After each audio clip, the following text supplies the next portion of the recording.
Hello and welcome back to my YouTube channel. Today we are going to discuss with a new topic which is based on how to perform dry penetration test. अभी dry penetration test क्या है? ये एक non destructive testing है, ठीक है। और total हमारे पास 16 नॉन डिस्ट्रक्टिव टेस्टिंग्स हैं, जिसमें से एक हमारा ड्राई पेनिट्रेशन टेस्ट भी है। उसको हम लोग आज समझते हैं कि कैसे परफॉर्म करते हैं, ठीक है। Theoretically and with respect to practically भी हम लोग समझेंगे। तो देखो, सबसे पहली चीज क्या है कि ब्रीफली मैं बता दूं। सबसे पहले 5 स्टेप्स हैं ये ड्राई पेनिट्रेशन टेस्ट में। 5 स्टेप्स हैं। सबसे पहली चीज क्या है? प्री क्लीनिंग, सेकेंड है हमारा पेनिट्रेंट, थर्ड है हमारा डेवलपर एंड फोर्थ है हमारा इवैल्यूएशन एंड रिजल्ट्स, देन हमारा पोस्ट क्लीनिंग। ये हमारा 5 स्टेप्स है और डीपीटी खत्म, ठीक है। बात समझ में आया? अभी देखो वन बाय वन हम लोग इसको डिस्कस करेंगे।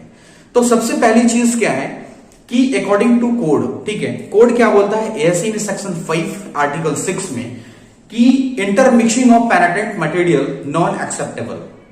अभी इंटरमिक्सिंग ऑफ पेनिट्रेंट मटेरियल क्या हुआ? देखो, पेनिट्रेंट मटेरियल क्या है हमारे पास डीपीटी टेस्टिंग में? पेनिट्रेंट मटेरियल सबसे पहला जो है क्लीनर, देन पेनिट्रेंट एंड डेवलपर। ये 3 टाइप्स ऑफ पेनिट्रेंट मटेरियल्स हैं। तो कोड क्या बोलता है? कोड ये बोलता है कि जो हमारा पेनिट्रेंट मटेरियल है ना, वो किसी एक पर्टिकुलर एक ही कंपनी का तीनों माल होना चाहिए, ठीक है। ऐसा नहीं कि हम डेवलपर किसी और कंपनी का यूज कर रहे हैं और पेनिट्रेंट किसी और मटेरियल का यूज कर रहे हैं, तो टेस्टिंग जो होगा ना, वो उसमें हम लोग रिजल्ट्स अच्छे तरीके से नहीं मिल पाएगा हमको, ठीक है। इसके लिए कोड ऐसा बोलता है, ठीक है।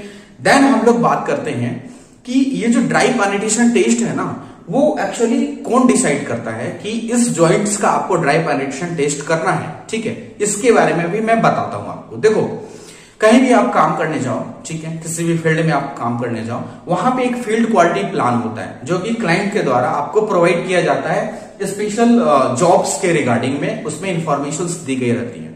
तो जस्ट मैं एक एग्जांपल्स लेता हूं, क्योंकि मैं अपने एफक्यूपी की बात कर रहा हूं। उस एफक्यूपी में क्या लिखा है कि टोटल नंबर ऑफ जॉइंट्स जितने हैं, एग्जांपल्स के साथ मैं बताऊंगा आपको, उस जॉइंट्स का आपको में जो कितने रनिंग मीटर का वेल्डिंग है, नंबर ऑफ वेल्ड लेंथ जो है वो कितना है, ठीक है, कितना मीटर्स का वेल्डिंग है, और उस टोटल रनिंग मीटर वेल्डिंग का 5% का आपको डीपीटी टेस्ट करना है, ठीक है। अभी देखो, वो 5% कौन डिसाइड करता है? वो 5% डिसाइड करेगा हमारा क्लाइंट। जिस ज्वाइंट को वो बोलेगा उस ज्वाइंट को आपको डीपीटी टेस्ट करा के, ठीक है, फाइनलाइज करना है। बात समझ में आ गया? ओके, चलते हैं हम लोग एक एग्जांपल ले लेते हैं छोटा सा, ठीक है, इसको और क्लियर करने के लिए। लेट सपोज कि हमारे पास कोई एक ट्रसल मेंबर है जिसमें टोटल नंबर ऑफ जॉइंट्स जो है 86 जॉइंट है, ठीक है, और एक जॉइंट का जो वेल्ड लेंथ है वो 700 mm है, या मीटर में बोल दो 0.7 मीटर है। बात समझ में आ गया? ओके, तो 86 ज्वाइंट इंटू 0.7 मीटर करते हैं अगर, तो total number of weld length जो है हमारे पास कितना है वो निकल के आ जाएगा, ठीक है। तो 86 इंटू 0.7 मीटर अगर हम लोग करते हैं, ठीक है, तो 60 रनिंग मीटर अप्रॉक्स आता है।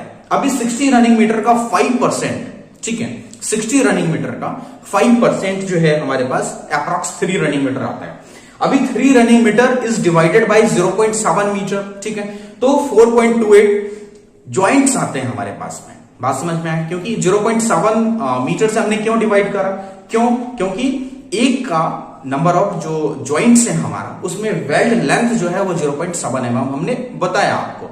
तो 4.28 ज्वाइंट्स होते हैं, मतलब टोटल 86 ज्वाइंट में से आपको 4 ज्वाइंट्स का इंस्पेक्शन करवाना है, और वो 4 ज्वाइंट्स कौन सा होगा वो क्लाइंट हमें बताएगा, ठीक है। देन हम लोग फाइनलाइजेशन होता है। तो ये फंडा तो समझ में आ गया होगा कि ड्राई पेनिट्रेशन टेस्ट किस ज्वाइंट का करना है, ये इंफॉर्मेशन हमें कौन देगा, ठीक है। ये चीज समझ में आ गई होगी। Okay, intermixing of material, penetrant material आप समझ गए। अब हम लोग वन बाय वन इस चीजों को डिस्कस करते हैं, प्रोसीजर्स को डिस्कस करते हैं, ठीक है ना। तो फर्स्ट प्रोसीजर हमारा है प्री क्लीनिंग। देखो, कोई एक ज्वाइंट स्पेसिफाइड हो गया, ये भी हमने बता दिया कि 4 ज्वाइंट्स को आपको स्पेसिफाइड कर देना है, ठीक है। 4 ज्वाइंट्स में हम लोग 1 ज्वाइंट्स की बात कर रहे हैं, क्लियर, कोई दिक्कत नहीं होनी चाहिए। ओके, देखो, सबसे पहला स्टेप होता है हमारा प्री क्लीनिंग का। मतलब ड्राई पेनिट्रेशन टेस्ट को परफॉर्म करने से पहले हमें क्या करना है? प्री क्लीनिंग करना है, ठीक है। प्री क्लीनिंग करने के लिए हम लोग बफर का इस्तेमाल करते हैं, ग्राइंडर का इस्तेमाल करते हैं, वो तो करते हैं, ठीक है।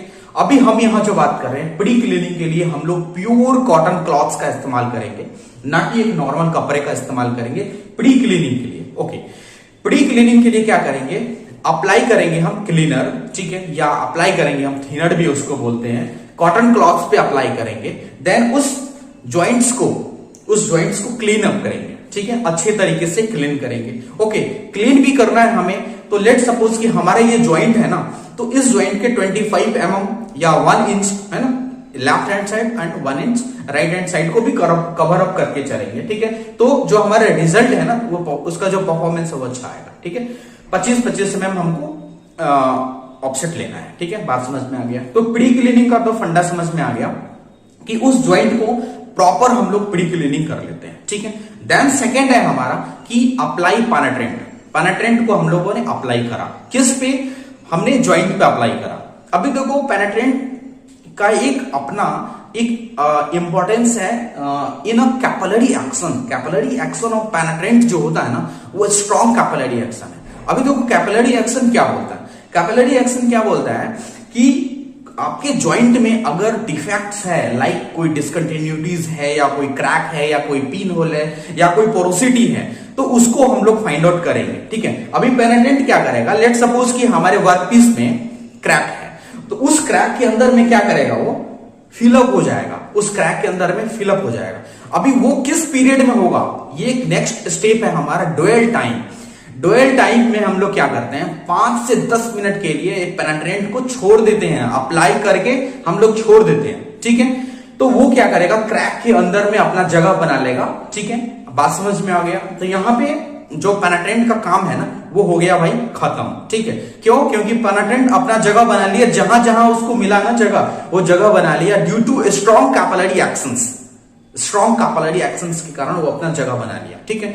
एक नोट पॉइंट ये है कि जब भी हम कोई अप्लाई करते हैं ना, या डेवलपर अप्लाई करो या पेनेट्रेंट अप्लाई करो या क्लीनर अप्लाई करो, तो कोशिश ये रहनी चाहिए कि उसको सिक्वेंशियल तरीके से हम लोग अप्लाई करें। सिक्वेंशियल तरीके से करने का मतलब क्या हुआ कि एक सिंगल डायरेक्शन में उसको अप्लाई करेंगे, ठीक है, तो रिजल्ट बेहतर आएगा, बात समझ में आ गया। तो ओवरऑल हमें रिजल्ट बेहतर ही चाहिए, ठीक है। तो ये डुअल टाइम समझ में आ गया, डुअल टाइम हम लोग क्यों देते हैं 5 से 10 मिनट, तो ये तो समझ में आ गया, और कैपिलरी एक्शन समझ में आ गया, ठीक है। अभी डुअल टाइम के बाद अब हम क्या करते हैं, उस ज्वाइंट्स को, ठीक है, उस ज्वाइंट में हम लोग एक्सेस पेनेट्रेंट जो है हमारा, ठीक है, उस ज्वाइंट्स के ऊपर में उस ज्वाइंट्स को हम लोग क्लीन आउट करते हैं, ठीक है। एक्सेस पेनेट्रेंट को हम लोग क्या करते हैं, रिमूव कर देते हैं, ठीक है, with the help of cotton cloth. सबसे पहला हमको कॉटन क्लॉथ से रिमूव कर देना है, देन हम लोग अप्लाई कर लेंगे क्लीनर से, ठीक है, क्योंकि पेनेट्रेंट तो अपना काम कर चुका है, ठीक है, पेनेट्रेंट अपना काम कर चुका है वो, ठीक है। तो उस एक्सेस पेनेट्रेंट को हम लोग क्या करेंगे, रिमूव कर लेते हैं after the removal of excess penetrant, ठीक है। अभी मैं पहले भी बता चुका हूं कि सिंगल डायरेक्शन में होनी चाहिए, जो भी प्रोसेस है ना, वो सिंगल डायरेक्शन में होनी चाहिए, बात समझ में आ गया। तो एक्सेस पेनेट्रेंट का हम लोगों ने क्या करा, रिमूव कर दिया। जब एक्सेस पेनेट्रेंट को रिमूव कर दिया, देन अप्लाई डेवलपर, ठीक है, डेवलपर सिंगल डायरेक्शन में अप्लाई कर रहे हैं। और ऐसा भी नहीं कि डेवलपर को एक्सेस कंटेंट में, ठीक है, हम लोग अप्लाई करें, एक परफेक्शंस के साथ हम लोग एप्लीकेशंस करेंगे डेवलपर का, ठीक है, ताकि रिजल्ट्स वो अच्छे तरीके से दे। अभी देखो डेवलपर का जो कैपिलरी एक्शंस है ना, वो विद रिस्पेक्ट टू पेनेट्रेंट ज्यादा होता है, ठीक है, बात समझ में आई।